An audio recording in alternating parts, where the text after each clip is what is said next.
Thank you, Honourable Speaker. Honourable Speaker, I rise to respond to the questions from Honourable Jesse Sokuru. Honourable Speaker, government directly funds the surveying of iTaukei land in order to give our landowners a clear picture of how their land is demarcated. Basically, our survey efforts give landowners a sense of exactly where their land boundaries are. Equipped with that information, our landowners can plan out their future development to a more exact degree.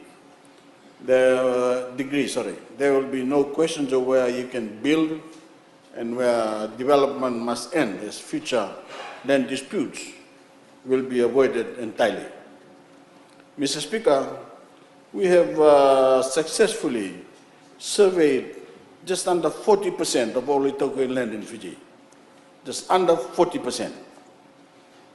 That includes the Malolo Group, Vatulele Island, Sawirara Island, Nadula Island, and the Tikina of Namosi. There are 3 survey teams working simultaneously on the following unsurveyed areas. In Lau Province, demarcation and survey works have commenced at Lakemba late last year in 2018 and will progress until completion, which is earmarked in 2023. So far, 5% has been surveyed and the remaining 95% is unsurveyed. This is in Lau Province and specifically in Lakemba. In Serua Province, demarcation and survey have started in the Tikina of Ndeumba, Nuku, and Serua, and shall continue to the Tikina Mbatiwai thereafter. It is estimated that the demarcation and survey work will be completed in 2025. 8% of the iTaukei land in Serua have been surveyed, while 92%, of course, yet to be surveyed. Ba Province, demarcation and survey had started in Ba in 2016 in the Tikina of Nandi and Sikituru, and shall progress to the other 3 Tikinas in Sambeto, Hunda, Vitonga. It is expected that the demarcation and survey work will be completed in 2021. As of now, a total of 14.35% has been surveyed, with 85.65%, of course, is yet to be surveyed. The following unsurveyed lands will be included in the work once the program I mentioned earlier is completed. Tikina Sanima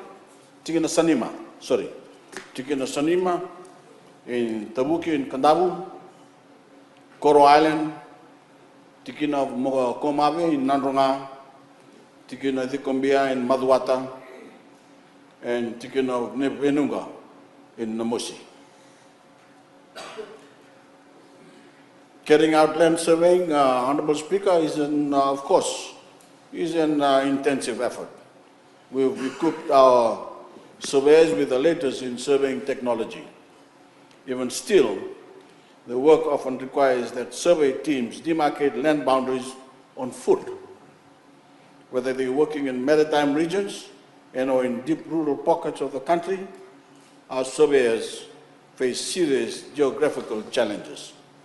Aside from the rough terrain, climate impacts have not only stalled many surveying projects, they've disrupted land boundaries right under the surveyors' feet, forcing them to rework certain sections. For example, surveying the district of Namosi took over 10 years to fully complete, and the Malolo Islands and the Sawirara Island each took 4 years apiece. Honourable Speaker, sir, it must also be noted that the surveyors also have to deal with disputed boundaries, and many a time this prolongs the completion of the respective surveys. Boundaries that are adjacent to each other pose numerous issues, in particular when valuable resources are at stake.